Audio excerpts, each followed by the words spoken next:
السلام عليكم ورحمة الله وبركاته.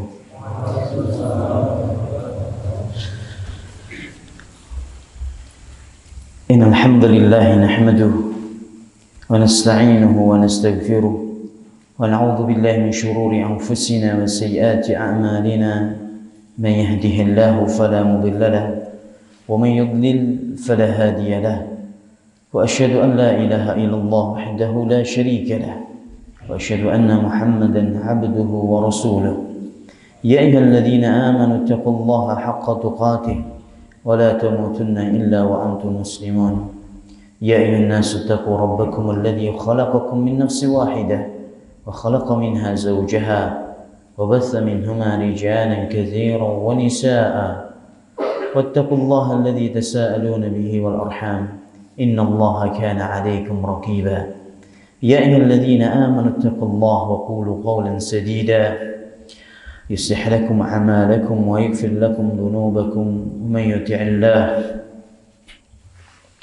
ومن يطع الله ورسوله فقد فاز فوزا عظيما. أما بعد فإن أصدق الحديث كتاب الله وخير الهدي هدي محمد صلى الله عليه وسلم وشر الأمور محدثاتها وكل محدثة بدعة وكل بدعة ضلالة وكل ضلالة في النار.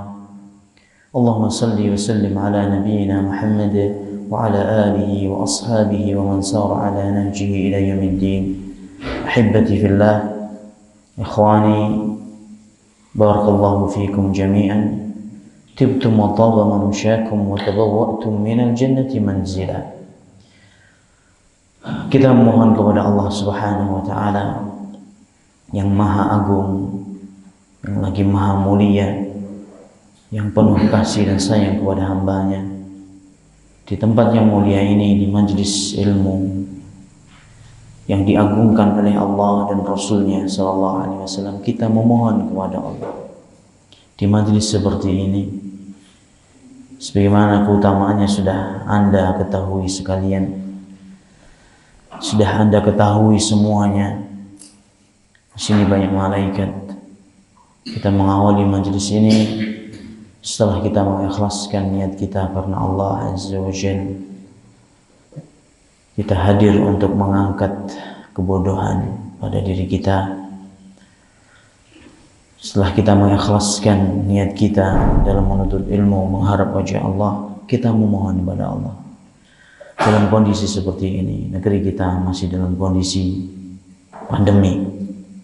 Negeri kita negeri yang di antara negeri-negeri yang ada di belahan dunia ini yang kondisi pandeminya cukup parah.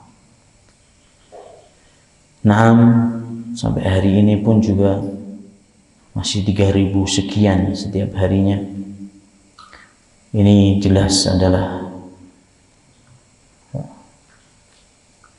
petaka yang Allah turunkan kepada hambanya, dan kita mohon kepada Allah Subhanahu wa taala semoga Allah mengangkat wabah ini dengan segera. Amin ya rabbal alamin.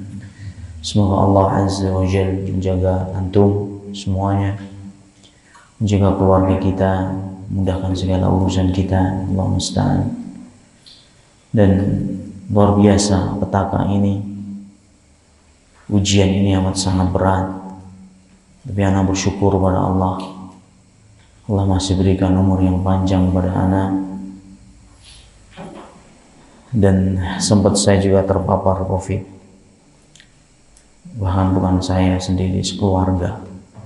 Jadi kita alumni COVID-19. Saya bukan bangga, tapi kalau ingat ini saya sedih. Sedihnya Allah musta'an.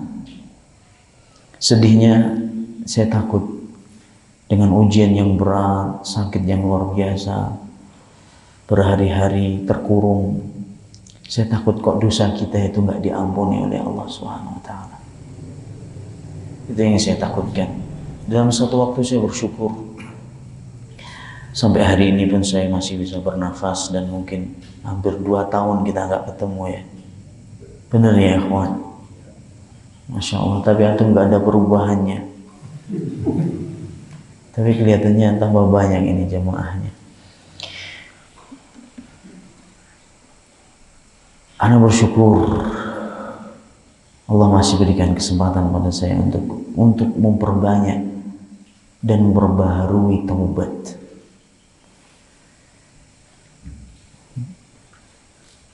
Di lain sisi, banyak teman-teman kita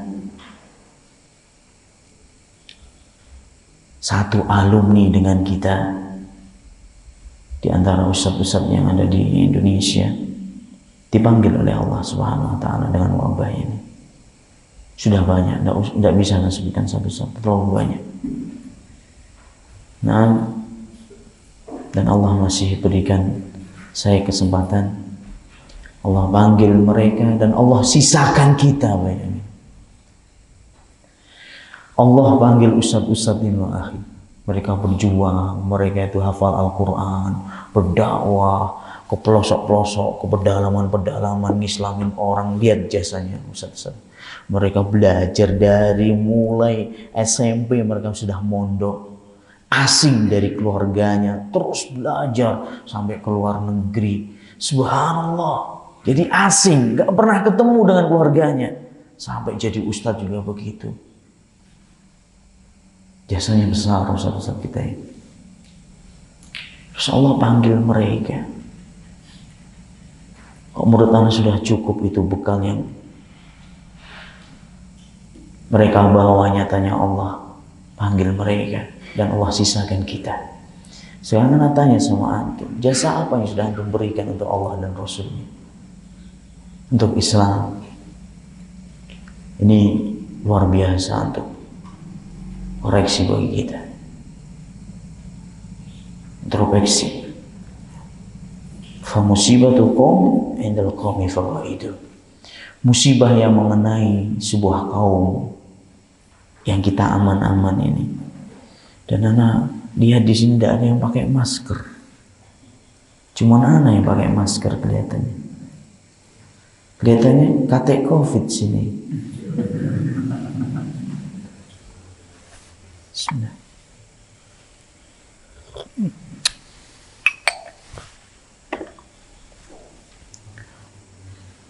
Gimana ini? Jangan-jangan antum ini termasuk kubu yang mengatakan COVID ini konspirasi. Ana punya bukti karena antum kelihatan tidak percaya. Tidak ada yang pakai. Dan tidak ada protokol di sini. Padahal setahu anak ahli sunnah wal jamaah itu taat dan patuh pada waliul amr. Ahli sunnah, saudara, gak cuma panjang jenggotnya, gantung celananya. Ahli sunnah bukan jidatnya gosong. Ahli sunnah gak cuma tutup telinga ketika mendengar music, bukan musik, music. Bukan cuma itu ahli sunnah. Ahli sunnah juga taat dan patuh kepada waliul amr fil ma'ruf, mentaati pemimpin-pemimpin kita dalam kebaikan selama tidak diperintah untuk berbuat maksiat. Antum ingat itu. Yang plat nomornya nggak ada rating sen, lampu sen kanan kiri nggak hidup, antum telah bermaksiat kepada waliul amr. Yang sudah mati, plat nomornya nggak dirubah-rubah, afwan, antum tidak taat pada waliul amr. Yang berangkat ke sini tadi ada lampu merah dijebol, antum telah berbuat maksiat ya akhi. Kan bukan maksiat itu. Antum selama ini belajari akidah ahli sunnah, taat waliul amr fil ma'ruf, tapi mana prakteknya? Dari sini saudara-saudaraku, para penduduk kaki gunung itu Dempo, semoga Allah tidak angkat itu Dempo ini yang kita sekarang ada di kakinya. Allah musta'an. Ngeri-ngeri, sedap tinggal di sini. Kok di Palembang panas, tapi tidak ada gunung di sana. Jauh dari laut. Tapi tidak berarti aman dari siksanya Allah Subhanahu wa ta'ala. Ana cuma mengingatkan di mukadimah pertemuan kita ini, untuk apa kita nuntut ilmu ini? Datangin ustaz jauh-jauh, Masya Allah, jauh loh akhi, panitianya harus jemput ke Lahat, Masya Allah, kasihan juga teman-teman ini. Capek-capek untuk kalian, untuk bisa ngisi, berikan faedah, katanya Allah musta'an. Alaihi tukulan la hawla wa la quwwata illa billah. Untuk apa kita nuntut ilmu itu? Apakah kita ngumpul di sini ini tujuannya hanya untuk nuntut ilmu? Ana cuma mengingatkan di awal ini, berilmu, tapi jangan sampai Anda tertipu.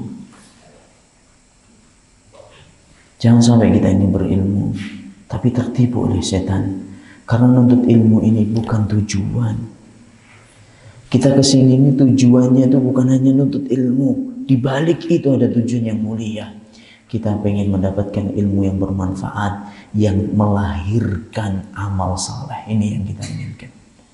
Jadi tujuannya menuntut ilmu itu adalah untuk diamalkan. Coba sebutkan dalam Al-Quran itu, jazaa'an bima kanu ya'malun. Allah masukkan mereka ke dalam jannahnya seluas langit dan bumi sebagai balasan dari apa yang mereka kerjakan. Bukan sebagai balasan dari apa yang mereka ketahui, bukan. Diamalkan. Ini yang berat, ikhwan. Jujur, ilmu Islam ini berat.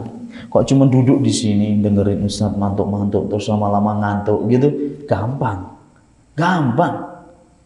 Jiping model-model sekarang ini, jiping tahu. Ngaji nguping. Denger aja, keluar enggak paham apa-apa.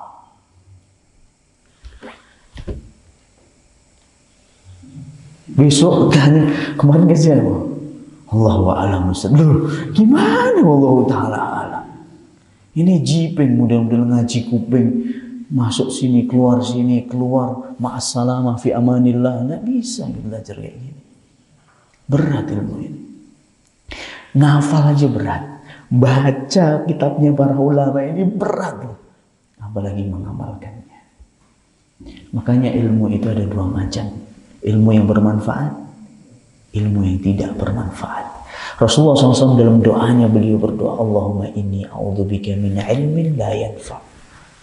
Ya Allah, aku berlindung kepadamu dari ilmu yang tidak bermanfaat. Ilmu yang tidak bermanfaat, ya akhi, wallah bahaya sekali. Wallah bahaya sekali. Hujjatun lak. Maka dalam hadis yang sahih, wal Qur'anu hujjatun laka am 'alaika.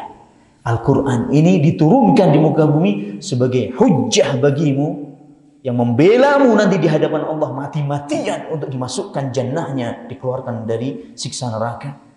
Al-Quran ini membela kita di hadapan Allah, atau sebaliknya, Al-Quran ini akan menjadi penggugat yang sangat berat kepada kita. Kita digugat habis-habisan di hadapan Allah. Hasil akhirnya, ya Allah, campakkan dia ke neraka. Kalau semakin kita banyak berilmu, majelis anak dengar di sini banyak kajian juga, subhanallah, ustadznya gonta-ganti, datang dari Lahat, dari Linggau, masya Allah. Kok nggak semakin kita ini istiqamah, nggak semakin mengubah perilaku kita, ibadah kita sehari-hari. Semangat kita untuk komitmen kepada Al-Quran dan As-Sunnah dan mengamalkannya dalam kehidupan sehari-hari, diamalkan aja. Kau sudah bisa dakwahkan pada orang-orang di sekitar kita. Wallahi ya akhi, berat. Ilmu Sunnah Al-Quran ini berat. Disebutkan dalam surat Al-Muzammil, ya ayyuhal muzammil qumil laila illa qalila nisfahu aw inqus minhu qalila aw zid alaihi warattilil qur'ana inna sanulqi 'alaika qawlan tsaqila. Ini firman-Nya Allah, aku akan turunkan. Kenapa? Salat malam itu wajib hukumnya bagi Rasulullah SAW. Karena Allah wajib hukumnya. Salat malam itu wajib bagi Rasulullah SAW. Salat witir itu wajib hukumnya bagi Nabi SAW. Tujuannya untuk menguatkan mental dan jiwanya Muhammad. Karena Allah akan menurunkan kepada Muhammad wahyu, perkataan yang berat. Inna sanulqi 'alaika qawlan tsaqila. Bangunlah malam wahai Muhammad, karena aku akan turunkan kepadamu perkataan yang berat. Al-Quran ini berat, Pak. Al-Quran ini berat, ya Allah. Ana tadi sore bahas kajian untuk ummahat. Saya bahas dari kitabnya Syekh Shalih Fauzan, Tanbihat ala ahkamin takhtassu bil mu'minat. Penjelasan tentang hukum-hukum yang berkaitan tentang wanita muslimah. Ini memang itu pelajaran khusus untuk wanita muslimah. Saya sebutkan di pertemuan pertama tadi, karena itu masih mukadimah. Saya berikan perbandingan wanita jahiliyah dengan wanita, atau wanita pada zaman jahiliyah dengan wanita setelah datangnya risalah Islam yang dibawa oleh baginda Mustafa wa Rasul Mujtaba Muhammad sallallahu alaihi wasallam. Di antara perbandingannya, ya akhwan, wanita dapat warisan setelah datangnya Islam. Dan warisan ini subhanallah, biar antum tahu hukum waris, pembagian waris, ashabul furud al furud al muqaddarah, itu di bahasa yang digunakan oleh para ulama faraid. Jatah-jatah yang sudah ditetapkan dalam agama ini, jatah-jatah warisan yang sudah ditetapkan dalam agama itu ada 6. Ada 1/4, 1/5, 1/6, 1/4, bukan 1/5, 1/6, 1/3, 1/8, 2/3 setengah. Ini ya ikhwani, tidak ada satu pun dibahas dalam hadis, semuanya dijelaskan dalam Al-Quran. Masalah pembagian waris, kapan si A, kapan si wanita, istri dapat 1/8, kapan dia dapat 1/4, suami, kapan dia dapat setengah harta, kapan dia dapat 1/4, dijelaskan dengan terperinci. Kalau begini dengan terperinci dalam Al-Quran. Bisa dibuka dalam surat An-Nisa ayat 11, 12, 176. Cuma 3 ayat aja. Kok pengen jadi ulama ahli faraid, waris, hafalin 3 ayat saja, bukan 3 surat, 3 ayat. An-Nisa 11, 12, 176. Subhanallah ya ikhwan, yang jelas kita jelaskan masalah warisan sedikit ya teman. Ada yang mengatakan, Ustaz, kenapa sisa harta kok dikasihkan kepada paman? Ada yang tanya. Kalau ada orang meninggal, ini contoh, ini syariat. Subhanallah, mengamalkan syariat itu nggak mudah. Bukti di sini tadi. Kalau ada orang meninggal dunia, seorang laki-laki, dia meninggalkan seorang istri, 1 anak perempuan, dan saudara laki-laki, maksudnya si mayit ini punya saudara. Jadi ahli warisnya berapa ini? Ahli warisnya ada berapa orang? Istri, anak perempuan 1, saudara laki-laki. Istri dapat 1/8 karena ada anak. Anaknya dapat setengah harta karena dia, anak perempuannya dapat setengah, separuh, karena dia sendirian. Sisanya diambil oleh saudara. Asobah dia. Ada yang enggak. Kalau pamannya lebih kaya gimana Ustaz? Masa tetap dapat? Ini kalau bicara agama dengan perasaan. Jelas ya ikhwan. Ini dan dibagi dalam Al-Quran, ya Allah, masih dikomentari. Jangan anggap ringan loh ya. Mengamalkan ilmu itu jangan dianggap ringan. Menurut ana paling berat loh mengamalkan ilmu. Demi Allah, ana tidak pernah mendapati sebuah kesusahan yang luar biasa kecuali ketika kita harus mengamalkan ilmu yang kita dapati. Berat ya.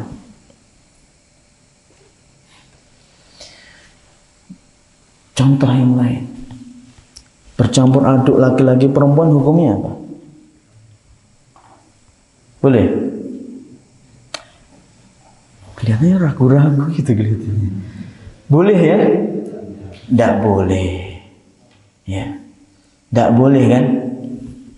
Tapi ya prakteknya susah. Ketika kita pernikahan, mau pakai hijab, dipisah laki-laki dengan perempuan. Oh dia ini hijab ini.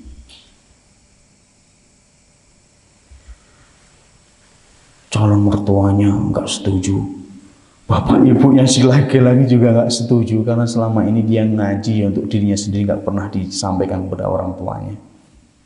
Akhirnya ketika mau nikah dia harus berhadapan-hadapan seperti ini dan dia nggak bisa berkutik apa-apa. Ini problematika yang saya angkat, ini permasalahan yang sering dihadapi oleh ikhwah kita.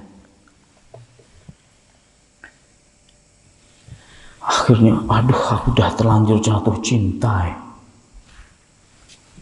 Kok konsultasi pada saya, akhi, kalau nggak dipisah laki-laki perempuan, kok nggak dipisah laki-laki perempuan, no musik, ndak ada musik, tetap mereka batalin akhi, cari akhwat masih banyak dulu.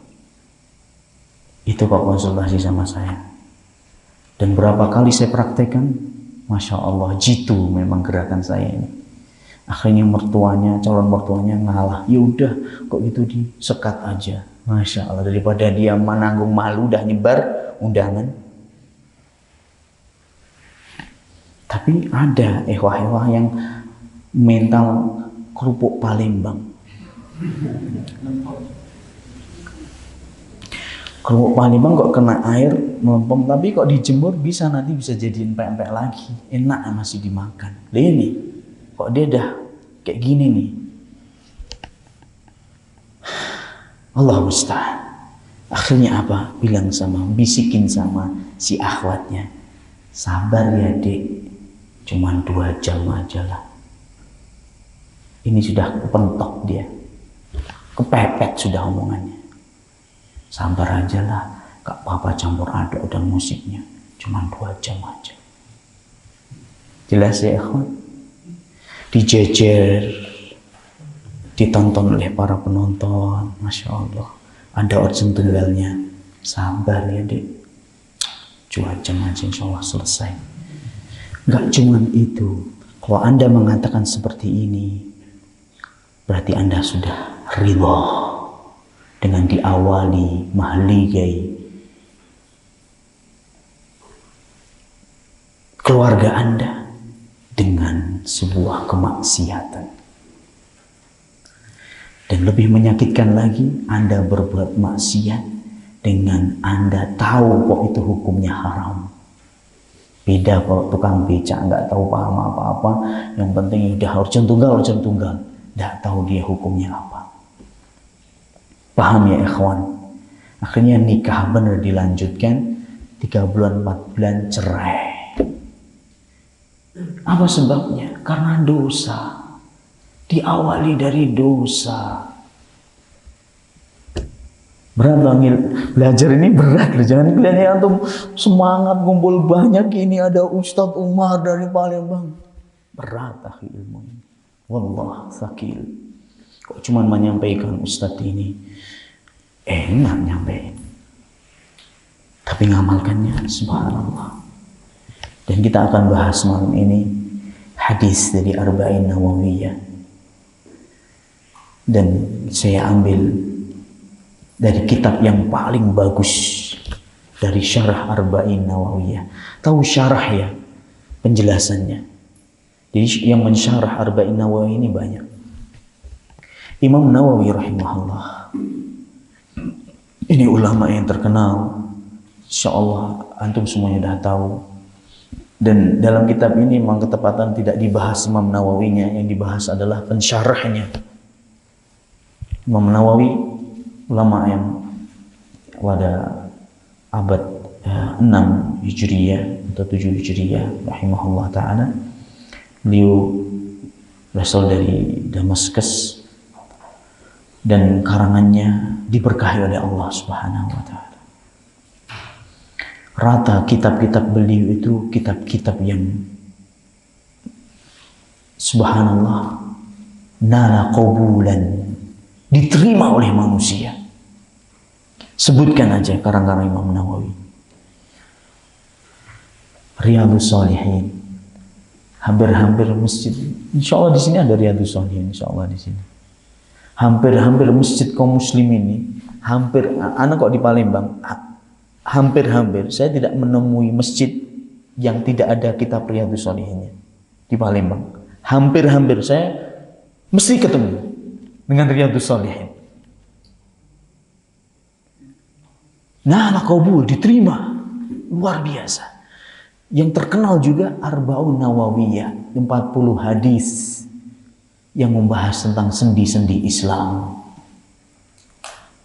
secara menyeluruh, dari akidahnya, dari manhaj dalam Islam, ittiba'us sunnah, akhlak, budi pekerti, muamalah dengan orang, itu terkumpul dalam Arba'in Nawawi. Sehingga kalau orang tuh menyelesaikan Arba'in Nawawi, Masya Allah ya ikhwan, dan dia menguasai benar dan memahami benar matul hadis itu, terkumpul pada dia ilmu yang luar biasa. Akidah ada di situ, fikih ada di situ, akhlak ada di situ, sunnah, ibadah ada disebutkan dalam hadis 40 hadis Arba'in Nawawiyah. Sehingga hadis ini, Arba'in Nawawiyah ini mendapatkan perhatian yang cukup besar dari para ulama setelah Imam Nawawi. Dijelaskan, di antaranya yang menjelaskan kitab Arba'in Nawawiyah adalah Al-Imam Ibnu Rajab Al-Hambali rahimahullah ta'ala. Ibnu Rajab Al-Hambali rahimahullah ta'ala. Dan inilah yang beliau memiliki karangan sebuah kitab yang bagus, namanya Jami'ul Ulum wal Hikam. Jami'ul Ulum wal Hikam. Jami'ul Ulum wal Hikam. Ini syarah Arba'in Nawawiyah min Jawami'il Kalim. Ini yang menjelaskan Arba'in Nawawiyah tadi. Jami'ul Ulum wal Hikam ini syarah Arba'in yang paling lengkap. Kurang lebih ada 500-an halaman, atau kurang lebih 500-an halaman kitab aslinya. 500-an halaman kurang lebih ya, atau seingat anak itu. Nah, beda cetakan ya beda penerbit juga beda juga. Ada yang jadi 1 jilid, ada yang 2 jilid. Ini Jami'ul Ulum wal Hikam. Ini disyarah, kitab ini, kitab Jami'ul Ulum wal Hikam, ditalkhis lagi, diringkas lagi oleh para ulama belakangan. Cuman menjadi kurang lebih 200-an halaman. Mungkin bahkan tidak ada 200-an karena tulisannya sudah besar-besar. 200 halaman, dan ini yang saya pakai. Masya Allah, jadi ini intisarinya. Intisarinya aja sudah Masya Allah lumayan tebal, 200 halaman. Nah, Ibnu Rajab, sedikit anak bicara Imam Nawawi, habis itu Ibnu Rajab Al-Hambali. Ini ulama-ulama yang hebat, diberkahi umur dan karyanya oleh Allah Subhanahu wa ta'ala. Imam Nawawi ya ikhwan, dengan kegigihan beliau dalam menuntut ilmu, keikhlasan dalam menuntut ilmu, semangat dalam menuntut ilmu, sampai beliau itu dalam sehari bukan semalam ya, sehari itu dari pagi sampai mungkin malam, sampai isya, itu bermajlis 12 majlis ilmu. Bukan sehari semalam, bukan. Dari pagi habis mulai subuh sampai mungkin setelah isya, sedikit setelah isya, itu 12 majlis yang beliau hadiri. Jadi 12 mata pelajaran, Itu bukan mondok, beliau bukan di masjid. Dan masjidnya itu nggak cuman ya, satu terus ganti-ganti syekhnya itu, bukan. Satu majlis beda masjid, bayangin. Jadi setiap hari itu Masya Allah menyisingkan jubahnya, lari dari masjid ke masjid, pindah itu 12 kali kayak gini. Sampai beliau itu pengen beli makanan yang sudah lama beliau dambakan, makanan spesial kesukaan beliau, makanan favorit beliau. Itu sampai 20 tahun nggak pernah ngincipi makanan kesukaannya beliau. Karena apa? Karena pedagangnya sukanya lewat pas beliau bermajlis. Ini Imam Nawawi. Tidak mungkin dalam kondisi kajian mendengarkan penjelasan dari syekh ada pedagang lewat, apa tewan, model mau gitu. Syekh, astagfirullah syekh anak izin. Kemana? Model. Kan tidak mungkin kayak gini. Gak kayak antum. Gak kayak antum ini. Lapar keluar, ternyata makan di sana. La ilaha illallah. Ustadznya ini belum makan. Ya, gak bisa nahan sebentar. Kok Imam Nawawi pantang seperti ini? Sabar, akhi.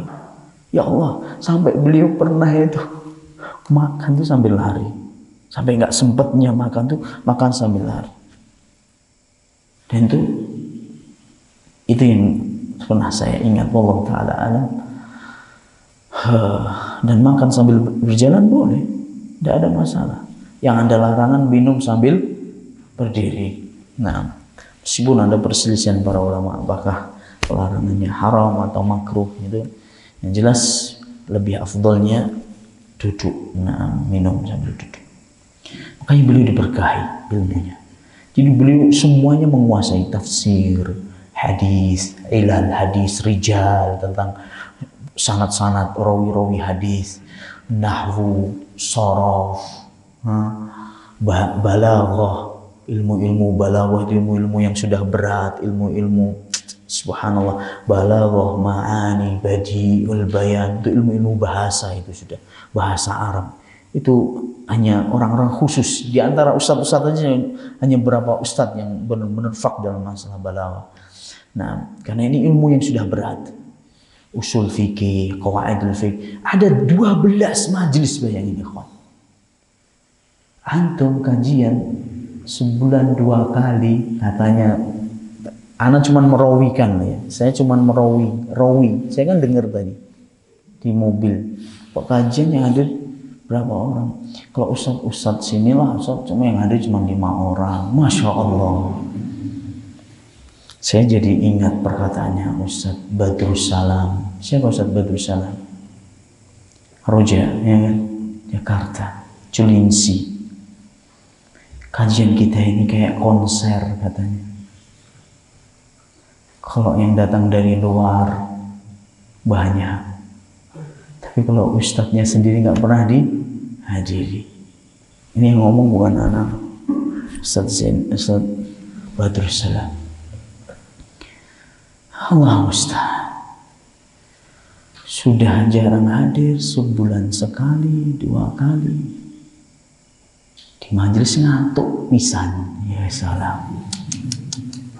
Gitu kok pengen masuk surga, la haula wala quwwata illa billah.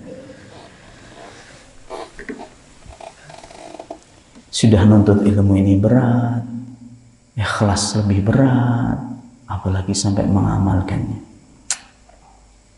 Qillatan qalilah. Kadang-kadang ya anak sendiri, anak takut gitu, ya Allah. Kajian anak itu udah banyak gitu. Ada banyaklah kajian. Kok kita ini nggak bisa mengamalkan yang kita sampaikan? Ya Allah, betapa beratnya di hadapan Allah Subhanahu wa taala. Allah musta'an. Alaihi tuqlan la haula wala quwwata illa billah. Semoga Allah Subhanahu wa taala anugerahi kita semuanya ilmu yang bermanfaat. Nah, ilmu yang melahirkan ketakwaan, amal saleh, dan semakin mendekatkan diri kita kepada Allah, semakin buat takut kita kepada Allah.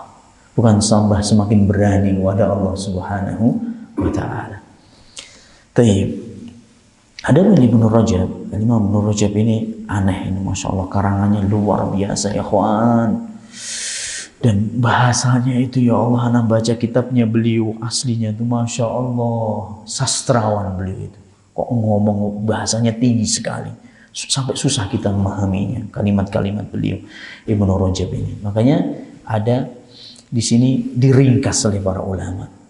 Diringkas, dipotong-potong, diambil saripatinya saja, dan insya Allah akan Anda sampaikan kepada antum.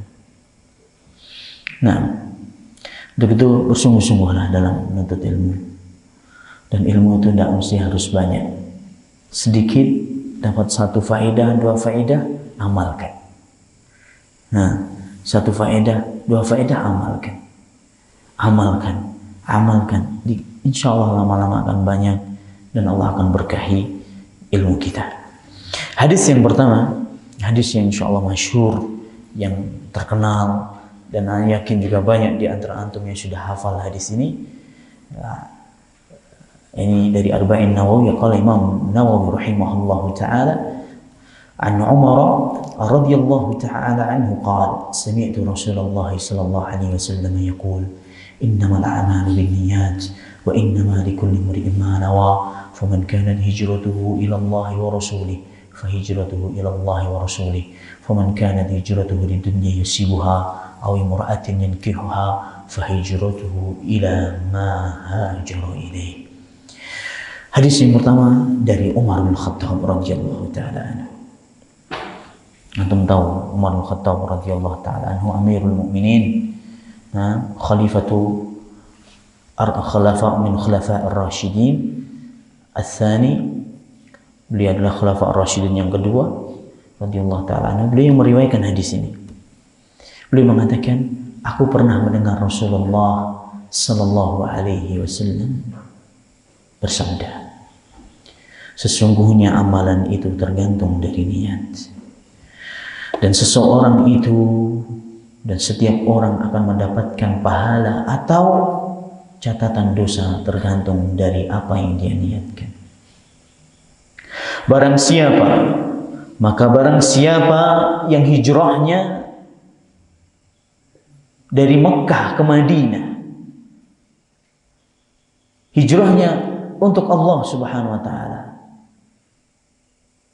dan Rasulnya sallallahu alaihi wasallam, maka hijrahnya akan sampai kepada Allah dan diterima oleh Rasulullah sallallahu alaihi wasallam.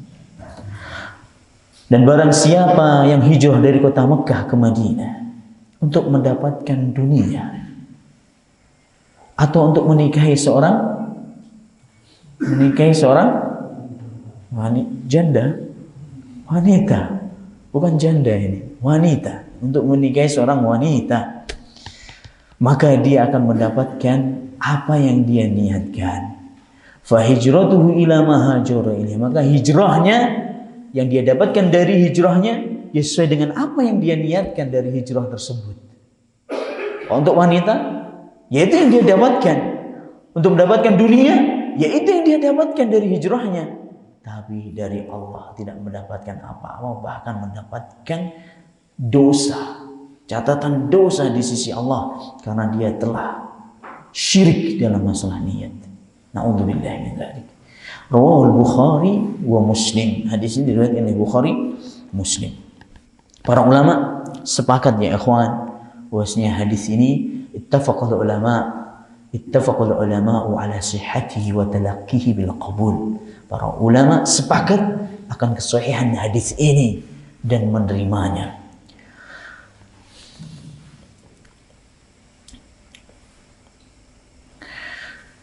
Para ulama, subhanallah, ulama salaf kita atau orang-orang para ulama salaf kita, yang menjelaskan hadis ini atau tahu akan keagungan hadis ini, seperti Abdurrahman bin Mahdi rahimahullah taala, beliau mengatakan, la sannaftul abwab la ja'altu haditha Umar fi kulli bab.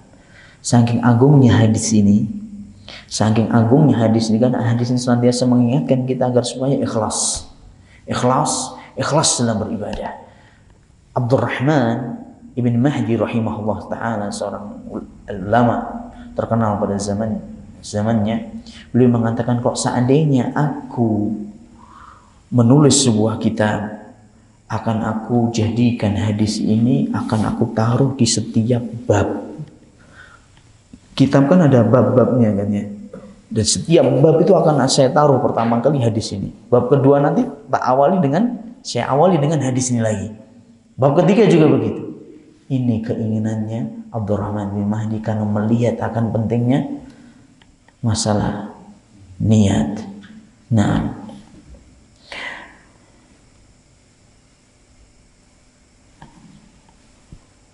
Imam Syafi'i, selain beliau, Imam Syafi'i juga berkomentar rahimahullah. Hadal hadis thuluthul ilm. Hadis ini separuh dari ilmu yang ada di jagat raya ini. Hadis ini innamal a'malu binniyat itu sepertiga, maaf bukan separuh, sepertiga ilmu yang ada di jagat raya ini. Allahu Akbar.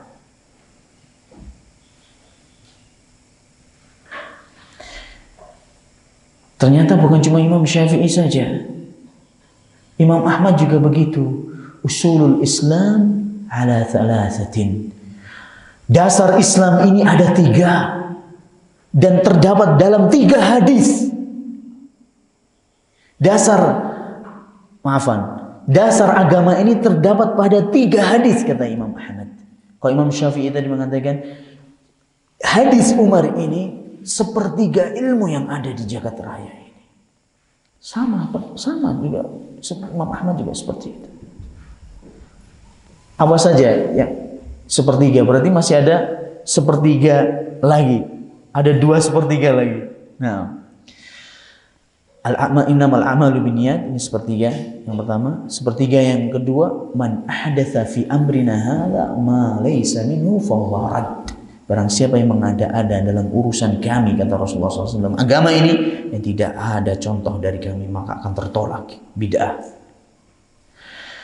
Yang ketiga, hadis al-halalu bayyinun wal haramu bayyinun. Halal itu sudah jelas, yang haram juga sudah jelas. Dan apa di antara halal dan haram ini mustabihat, perkara-perkara yang masih apa? Syubhat. Ini hadis yang ketiga, yang terakhir. Menurut versinya Imam Ahmad bin Hanbal dan Imam Syafi'i. Imam Abu Dawud, perawi Abu Dawud, beliau mengatakan usulus sunnani fi kulli fanin arba'. Dasar-dasar sunnah, dasar-dasar hadis itu ada 4. Maksudnya ada 4 hadis yang mana itu menjadi dasar seluruh perkara yang dalam agama. Ada 4 hadis itu menjadi dasar seluruh hukum syariat dalam agama ini. Hadis yang pertama, al-amalu binniyat, innamal a'malu, al-halalu bayyinun tadi, ya. Yang ketiga, min husni islamil mar'i tarkuhu ma la ya'nihi. Di antara tanda-tanda bagusnya Islam seseorang tatkala dia meninggalkan perkara yang tidak penting baginya. Yang terakhir, kata Imam Abu Dawud, izhad fid dunya yuhibbukallah wazhad fima fi aydin nas yuhibbukan nas. Izhad fid dunya, ini juga pokok yang keempat dari pokok-pokok hadis. Izhad fid dunya, bersifat zuhudlah kalian di dunia ini, pasti Allah akan mencintaimu. Dan zuhudlah terhadap apa yang dimiliki oleh orang. Berputus asalah untuk mendapatkan sesuatu apa yang dimiliki oleh orang, niscaya manusia akan mencintaimu. Ini wasiatnya Rasulullah SAW. Zuhud itu apa sih, ikhwan? Zuhudnya apa sih? Ustaz, kenapa Ustaz itu nggak pakai Android? Ana zuhud akhi, begitu, sahih, betul nggak? Betul nggak, akhi? Kalau jawab, Ustaz, coba antum kelihatannya sudah lama itu, udah kelihatannya udah berapa tahun, kok banyak lubang-lubang begitu, Ustaz? Kok nggak ganti beli yang baru? Ana zuhud akhi. Gitu jawabannya. Kenapa enggak ta'adud antum akhi? Kan antum mampu. Ana zuhud akhi. Gitu. Salah. Zuhud itu meninggalkan sesuatu perkara yang tidak bermanfaat di akhirat. Zuhud itu meninggalkan perkara yang tidak bermanfaat di akhirat.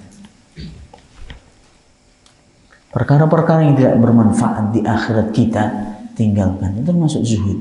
Jadi tidak mesti kalau orang zuhud itu, apakah orang bawa duit 2,5 miliar masih bisa dikatakan zuhud? Bisa. Bisa. Imam Ahmad ditanya, ya Imam, rajulun ma'ahu 1000 dinar. Seorang membawa 1000 dinar, bayangin.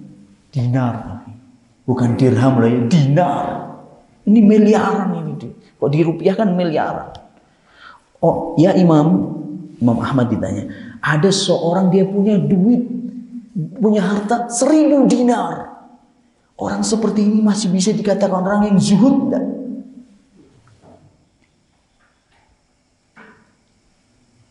Dijawab oleh Imam Ahmad bin Hanbal, "Na'am."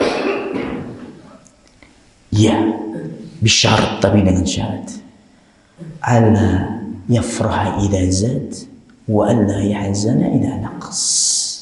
Dengarkan ini, dengan syarat punya miliaran bahkan triliunan tapi tetap masih zuhud, dengan syarat tatkala bertambah hartanya dia enggak bahagia. Semakin tambah hartanya dia enggak bahagia. Dan juga dia tidak bersedih tatkala hartanya berkurang. Gambaran yang ringan. Kok di sini ada Soekarno-Hatta, sebelahnya Pattimura. Jadi kita megang Soekarno-Hatta itu sama rasanya dengan megang Pattimura. Ini bisa dikatakan zuhud. Kalau buka dompet lihat Pattimura, alhamdulillah. Alladzi bi ni'matihi tatimmus shalihat. Enggak ngaruh sama sekali. Ketika buka Soekarno-Hatta, alhamdulillah. Alladzi bi ni'matihi tatimmus shalihat. Ini orang yang zuhud. Tapi kok lihat Pattimura, inna lillahi.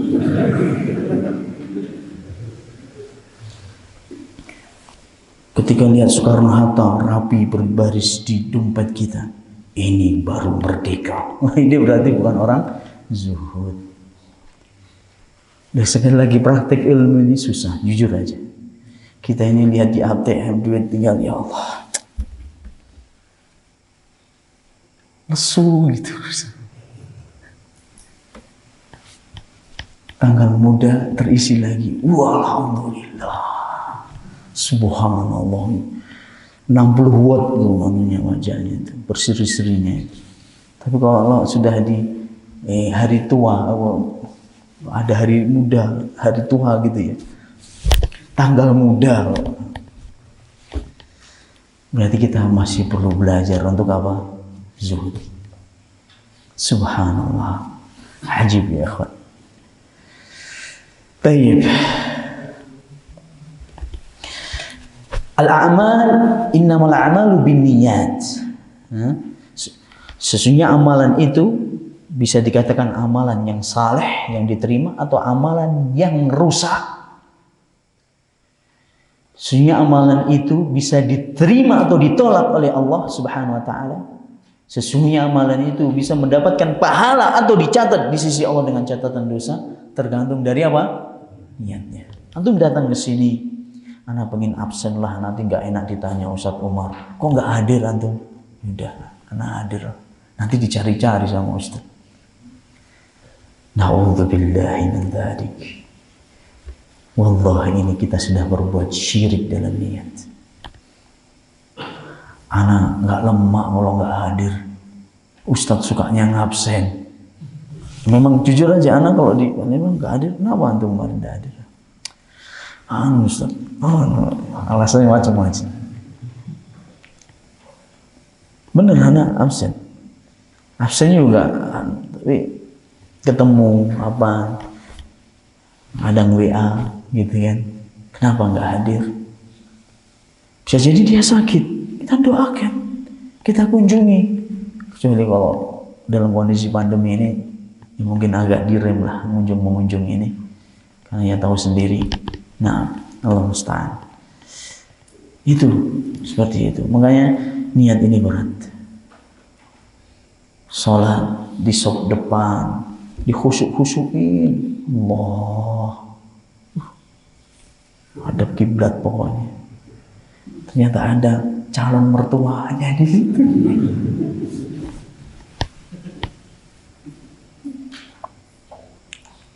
Anak pernah menyebutkan kisah putrinya Syekh Jamil Zainu.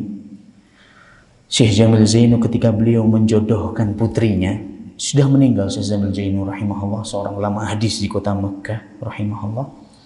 Beliau hijrah dari Suriah pindah ke Mekah. Ketika beliau mau menjodohkan, mau nikahkan putrinya itu, beliau duduk habis sholat selesai, beliau duduk di belakang masjid. Habis selesai sholat, zikir, beliau mundur ke belakang. Pengen melihat siapa di antara jamaah ini yang paling sholat sunnahnya sesuai dengan sifat-sifatnya Rasulullah SAW. Rukuk dan sujudnya sempurna. Dilihat sama beliau. Salam gak langsung pencing gitu. Salam masih zikir, terus masih sholat sunat juga di situ. Diamati oleh beliau. Ternyata ada anak muda, masya Allah. Di soft depan, di belakangnya imam pas. Dan sering beliau itu melihat anak muda ini di masjid itu. Akhirnya Syekh Jamil Zainu berkenalan.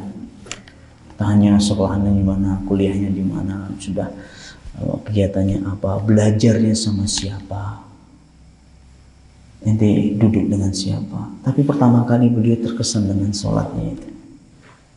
Singkat kata, Syekh Jamil Zainu sikoh percaya dengan anak muda ini, kalau dia layak untuk dijodohkan dengan putrinya. Akhirnya ditawari, kamu mau nikah? Masya Allah, langsung nikah. Yang mau lah, siapa yang gak mau menikah? Tapi sama siapa gitu kan? Sama putriku. Subhanallah ya. Beliau cari jodohnya kayak gitu itu. Ketika antum dengar kayak gini nih, wah anak besok tak sop depan lah. Ada Pak Fulan-Fulannya ini, dia punya putri, siapa tahu dia terkesima lihat sholat anak. Na'udzubillah ya ikhwan. Susah lah ini hati ini, la ilaha illallah. La ilaha illallah ya Allah. Berat sekali, Allah musta'an. Allah musta'an.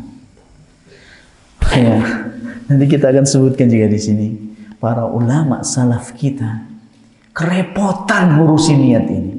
Kerepotan ulama salaf, para sahabat, para tabi'in, atba' tabi'in, orang-orang terbaik, generasi-generasi yang hebat yang mendapatkan rekomendasi dari Rasulullah SAW, disanjung, dipuji oleh Rasulullah SAW. Ternyata mereka itu orang-orang yang dibuat kerepotan ngurusin niat ini, terbolak-balik niat ini. Sufyan Ats-Tsauri rahimahullah ta'ala, beliau pernah mengatakan, ma'alajtu syai'an ashadda alayya min niyati. Aku tidak pernah merasakan susahnya ngurusin sesuatu, beratnya mengendalikan sesuatu melebihi ngurusin niatku. Berangkat dari rumah ke sini kajian, niat pokoknya benar-benar niat untuk menuntut ilmu, mengangkat kebodohan pada diri kita, pengennya mendapatkan ilmu yang bermanfaat untuk bisa melahirkan amal saleh. Ketika di sini sampai di sini, masya Allah, nggak ada temannya, sendiri dia. Oh gini anak nggak galak lah, besok lah. Anak kelihatannya salah tujuan ke sini ini. Akhirnya dia mencela dirinya sendiri. Padahal niatnya sudah tuh, selanjutkan, nggak apa-apa. Duduk hadir meskipun sendirian atau segelintir orang, niatkan karena Allah Subhanahu wa Ta'ala akan berkahi. Wallahi ya ikhwan. ilmu-ilmu yang kita bukannya, saya itu bukan apa-apa. Ya banyak yang sudah kita pelajari ini, banyak. Kitab para ulama banyak. Yang sudah selesai juga banyak. Kita hadir di majlis-majlis para masyayikh, daurah menyelesaikan satu kitab itu sudah sering sekali. Sering sekali. Puluhan kali, bahkan hampir 20-an. Kita ikut daurah-daurah masyayikh. Tapi yang tersisa sampai hari ini, tatkala kita menuntutnya dan mengambil ilmu itu karena Allah dan kita amalkan dalam kehidupan sehari-hari, yang tidak dibaring dengan keikhlasan dan tidak kita amalkan, hilang sudah, hilang. Pernah kita menghafal nih, kita dulu pernah ngafalin Bulughul Maram itu, dia hampir 2000 berapa hadis Bulughul Maram. Yang tersisa yang kita amalkan, yang tersisa yang sering kita lakukan. Yang lainnya udah masalah, udah. Itulah ilmu. Berat. Nah, taib. Sampai jam berapa ini kita? Anda tidak tahu sampai jam 11. Setengah 10. Taib. Nah, udah terlalu banyak mic. Alhamdulillah. Tapi Masya Allah, antum gak ngantuk ya? Padahal begawi kan tadinya. Masya Allah ya. Alhamdulillah. Makanya niat ini fungsinya untuk yang pertama, fungsi niat untuk membedakan antara ibadah satu dengan yang lainnya. Yang pertama, fungsi niat untuk membedakan satu ibadah dengan yang lainnya. Ada ikhwah datang ke masjid, masuk masjid ini sholat 2 rakaat. Habis itu dia pergi, datang lagi ada yang sholat 2 rakaat juga. 2 orang sholat 2 rakaat, habis itu pergi. Yang pertama tadi kita tanya, antum sholat apa tadi? Tahiyatul masjid, Ustaz. Tahiyatul masjid. Ya daripada anak nganggur lah sholat tahiyatul masjid. Yang satunya, yang kedua kita tanya, kamu sholat apa tadi? Nah, sholat. Ini waktunya sudah waktu duha, anak tadi sholat duha, Ustaz. Sifatnya itu sama. Bilangannya 2 rakaat, tapi yang bedakan apanya? Niatnya. Nah, puasa juga seperti itu. Puasa sama, menahan haus, lapar, dahaga dan segala yang bisa membatalkan dan merusak puasa dari mulai terbit fajar sampai tenggelamnya matahari. Tapi kan beda-beda nih, ada puasa bid, ada puasa Senin Kemis, ada puasa Ramadan. Yang kedua,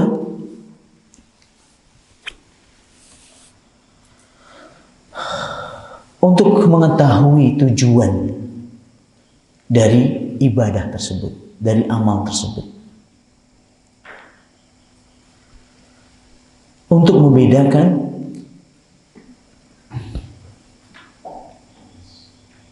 tujuan dan maksud dari amal ibadah atau perbuatan yang dia lakukan tadi. Maksudnya apa? Dengan niat kita tahu apakah dia untuk Allah atau untuk manusia. Nah,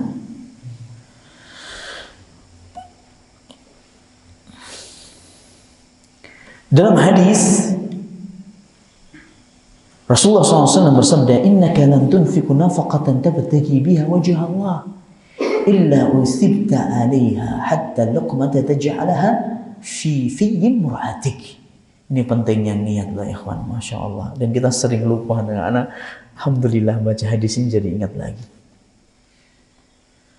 Sesungguhnya engkau apabila menafkahi istrimu, memberikan nafkah untuk anak dan istrimu, dan engkau mengharap dari nafkah itu wajah Allah, pahala dari Allah Subhanahu wa taala, engkau akan mendapatkan balasan pahala yang sempurna dari sisi Allah Subhanahu wa taala. Hatta sampai luqmah satu suap nasi atau satu potong roti, satu empek-empek yang antum berikan kepada istri, Masya Allah, itu akan diganjar oleh Allah Subhanahu wa Ta'ala, diberikan balasan yang sempurna, dicatat di sisi Allah sebagai amal saleh. Siapa yang kita setiap hari itu ketika antum berangkat begawi itulah meniatkan ini, wallah pahala lo ini ikhwan, ya Allah, pahala. Dengan niat ini ketahuan ini untuk Allah atau bukan, akan menghasilkan pahala atau bukan, atau tidak, atau biasa-biasa aja. Allah ya akhi, makanya terus perbaiki dan perbaharui niat kita. Nah, bahkan para ulama mereka itu saat masalah niat ini, beliau mengatakan, sebagian para ulama salaf, inni fi kulli syai' hatta al-khuruj ila al-kunasa. Nah,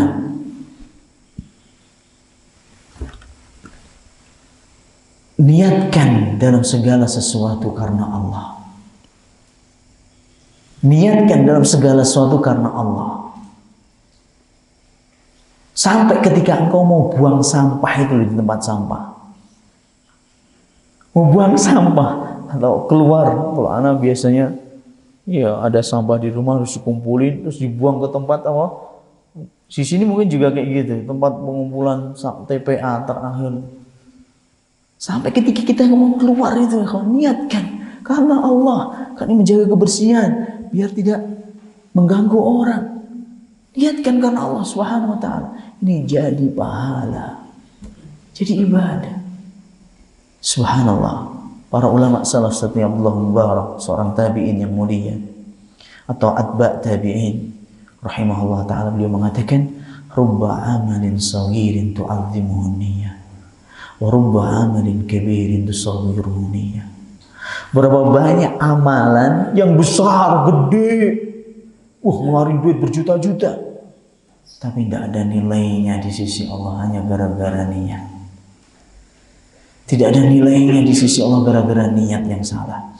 Berapa banyak ibadah yang sepele, kecil, remeh dipandang oleh orang, tapi mendapatkan pahala yang besar di sisi Allah. Besar, agung di sisi Allah gara-gara niat.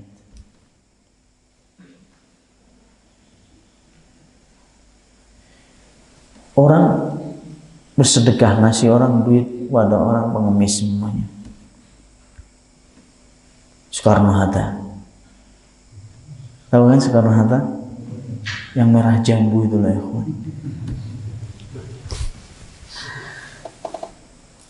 Terus antum ada orang pengemis, orang miskin, dan antum tahu orang ini benar-benar orang miskin, dan antum tidak punya kecuali hanya satu biji kurma, maksudnya satu kurma, satu aja. Dan dia kelihatannya juga butuh makan. Antum tidak punya cuman ini aja. Antum bagi menjadi dua, separuh buat antum, separuh antum kasihkan pada orang ini. Bisa jadi separuh kurma ini di sisi Allah pahalanya luar biasa, mungkin melebihi besarnya gunung Uhud, dibandingkan orang yang bersedekah dengan 100.000 padahal di rumahnya ada triliunan. Dan dia sedekahnya sekedar aja, gak ada niat yang ngasih aja. Karena ada orang, karena memang sudah gak begitu berharga duit-duit seperti itu, karena dia sudah bukan lagi melihat duit nyata, tinggal ngitung apa, pakai ada kode-kodenya, sudah nomor yang dihitung dia. Oh sekian digit, oh ya aman. Makanya dia ngeluarin duit 100.000, 200 tidak ada. Ya subhanallah. Makanya jangan sepelekan ibadah sekecil apapun. Jangan sepelekan. Ada pengemis yang benar-benar layak untuk diberi, bukan bukan tipu-tipu. Pengemis ada yang cuma 1.000, 500. Niatkan ini benar-benar ikhlas karena Allah. Ana nggak pengen menghardik dia, ana nggak pengen mengusir dia. Ada pengemis kita, ada kasih. berapapun yang kita miliki, dan niatkan karena Allah Subhanahu wa Ta'ala. Masya Allah. Taib. Sekali lagi akhwan, niat ini tadi saya katakan amat sangat berat, dan juga dalam ibadah. Kapan itu ibadah itu untuk Allah Subhanahu wa Ta'ala? Ya, insya Allah akan mendapatkan pahala yang sempurna. Sebaliknya, kalau bukan untuk Allah Subhanahu wa Ta'ala, maka menjadi petaka buat kita. Rasulullah SAW juga dalam hadis yang lain, beliau pernah ditanya oleh para sahabat, kapan sih orang itu dikatakan jihad fisabilillah ya Rasulullah? Ini sekarang lagi banyak ramai ya di belahan bumi, terutama di Timur Tengah, di Afghanistan, ya kan? Kapan sih orang itu benar-benar dikatakan jihad fisabilillah, bisa dikatakan mujahidin, jihad fisabilillah? Sahabat pun juga bertanya, kapan orang itu jihad, bisa dikatakan orang yang mendapatkan jihad fisabilillah? Dijawab oleh Rasulullah SAW, man qatala litakuna kalimatullahi al-ulya fahuwa fisabilillah.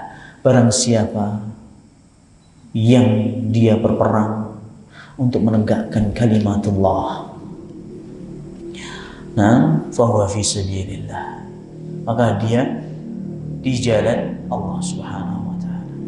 Apa saja, bukan cuma jihad, nuntut ilmu, nafkahi istri. Kalau kita peruntukkan untuk Allah Subhanahu wa Ta'ala, insya Allah sampai kepada Allah, dan itu di jalan Allah Subhanahu wa Ta'ala.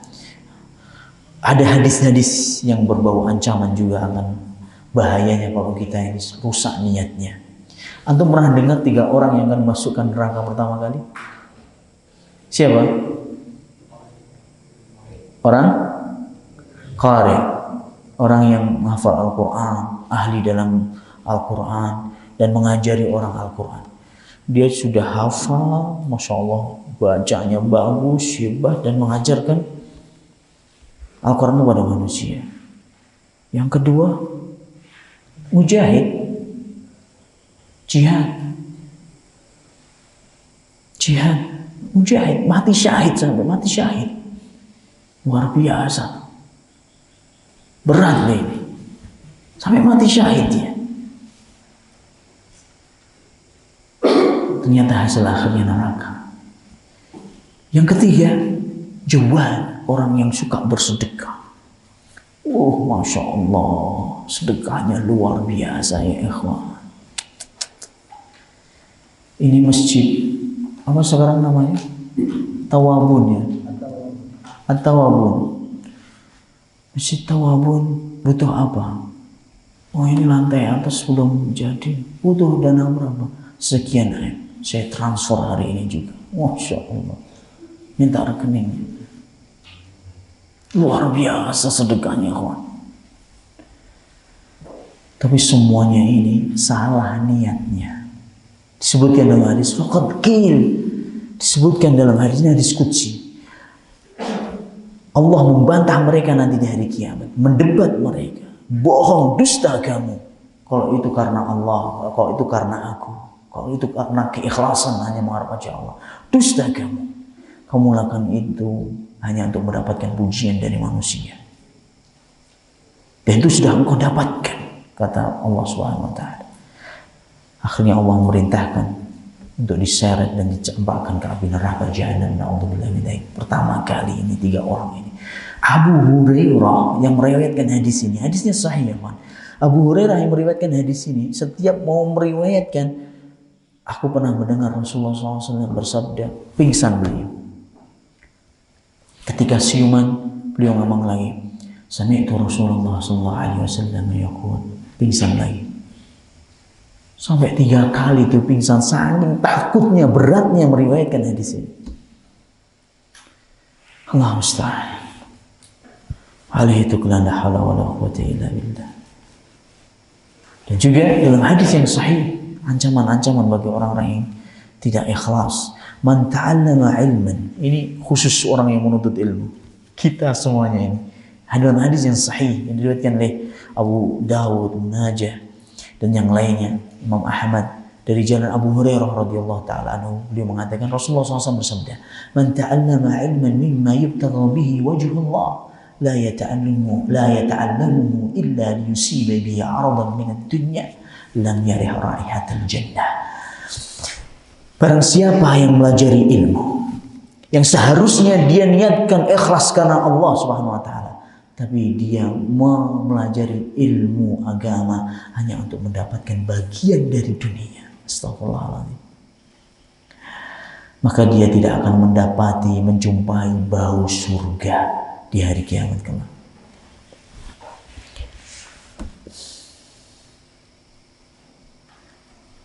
Dalam hadis yang lain, man talabal ilma liyumari bihi sufaha, barang siapa yang menuntut ilmu untuk mendebat, untuk mengalahkan orang-orang yang bodoh. Barang siapa menuntut ilmu untuk membodohi orang-orang yang bodoh, ngalahin orang-orang yang bodoh. Ayu jariya bihil ulama, atau pengen menyaingi para ulama, dia nuntut ilmu itu biar disandingkan dengan para ulama, untuk menyaingi para ulama. Au yusrifa bihi wujuhan nas ilaihi, atau dia nuntut ilmu agar supaya wajah-wajah manusia itu terpaling kepadanya. Masya Allah hafalannya ya, bacaannya Masya Allah nyos. Ada imam-imam yang disukai oleh banyak akhwat, Masya Allah. Jadi akhwat itu kalau mendengarkan bacaannya itu pingsan ya.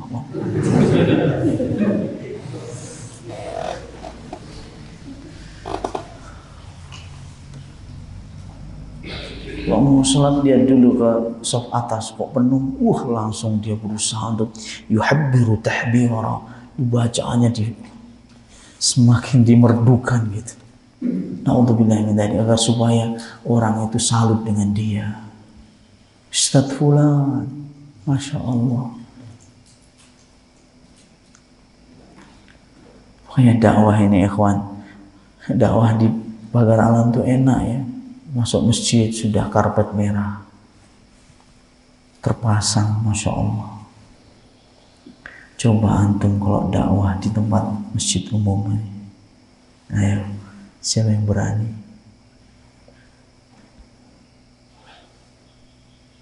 Ngajak orang kepada tauhid dan sunnahnya Rasulullah, menjelaskan akan bahaya syirik dan bid'ah pada mereka, mengajak mereka kepada agama yang original. Berat. Makanya kalau berdakwah agar supaya orang itu terpalingkan kepada dia wajahnya, biar orang itu salut dengan dia, Allah musta'an, Allah musta'an, Allah musta'an. Nah, kayak ini penting. Di sini ada yang jadi khatib atau imam itu di masjidnya, di masjid sana, di luar sana. Ada yang jadi khatib Jumat, angkat tangan, enggak apa-apa. Siapa tahu nanti anak kesini bawa Soekarno-Hatta banyak gitu kan ya, kasih hadiah, bisa ngumrohkan gitu, Masya Allah. Pengen juga sih anak gitu ya, kayak Abdullah bin Mubarak bagi-bagi haji ya. Siapa yang jadi khatib di luar? Bukan di masjidnya ikhwal ya, di masjid umum. Ada di sini kate malu ya. Oh gitu ya orang pagar alam ya.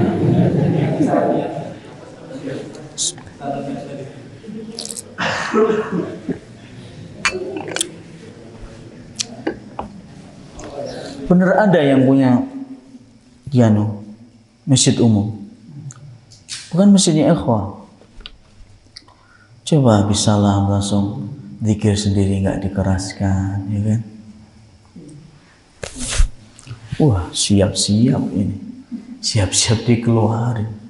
Besok jangan boleh lagi orang jadi khutbah di sini. Gimana mau mendapatkan perhatian dari orang? Dakwah sunnah ini berat. Yang membawa panji sunnah akan dimusuhi orang.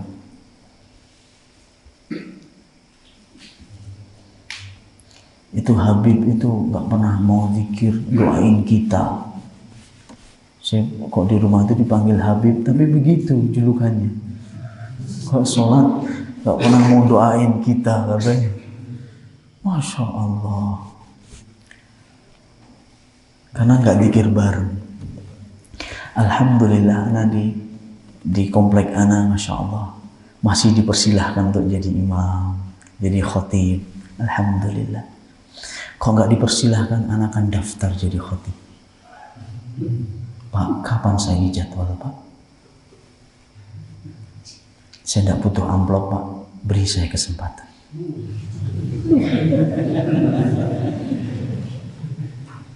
Serius. Di beberapa tempat saya lakukan tuh, masjid-masjid umum saya datangin, saya di shop depan, pas ketepatan khotibnya nggak hadir, saya ngadep langsung pada takmirnya. Khotibnya nggak hadir ya, karena dia bingung nyari buku khutbah itu. Saya deketin. Sudah Pak, Bapak istirahat aja, duduk aja. Biar saya yang maju. Entah besok diancam-ancam jangan lagi khutbah di sini, itu urusan yang lain. Jelas ini ada 1000 manusia di depan saya, harus saya sampaikan.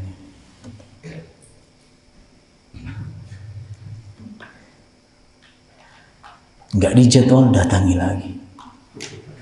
Singkat saya untuk khutbah. Kalau anak tinggal di pagar anak akan lakukan itu. Boleh nggak Pak saya khutbah di sini? Masalah kenal nggak kenal nggak? Alhamdulillah, alhamdulillah. Selama ini anak nggak pernah ditolak. Meskipun sekian kali akhirnya ditolak. Bapak Salafi ya.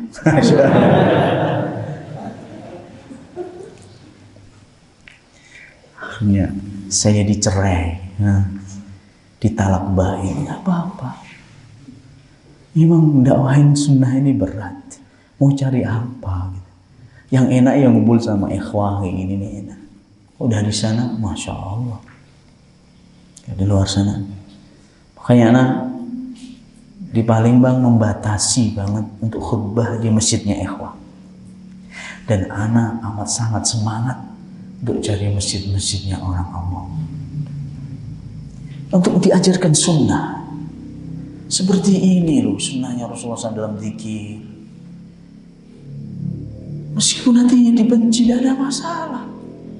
Dia muji saya, dipanggil Habib, mau dicela, kan tidak ada yang bertambah sedikit pun dari anak.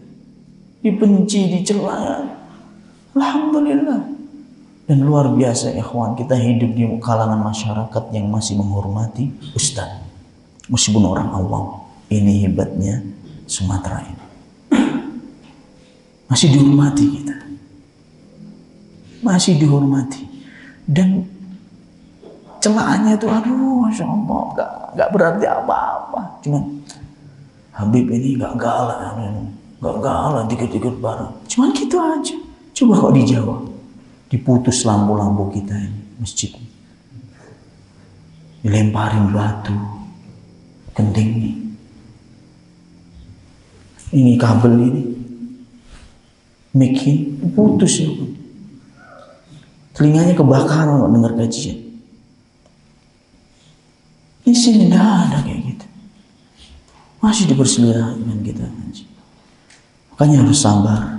Kok orang nuntut ilmu yang pengen dia dapatkan jumhur itu follower. Banyak followernya, Allah musta'an. Kelihatannya Ustadz ini salah jalan kelihatannya. Kalau dia cari follower, coba dia membahas masalah. Ada banyak Ustadz di Indonesia ini membahasnya masalah hati, masalah nikah, masalah hubungan suami istri. Tatkala dia membahas tentang ikhwanul muslimin, kabur semuanya followernya. Karena dia nggak pernah membahas masalah itu. Nah, ini penting sekali untuk kita ketahui. Jangan sampai kita, Allah musta'an, untuk apa kita dakwah yang dicari? Yang menuntut ilmu yang dicari adalah pujian manusia agar dapat jumhur yang banyak. Allah musta'an. Nah, ini yang bisa kita sampaikan. Mungkin ada pertanyaan. sebelum kita tutup,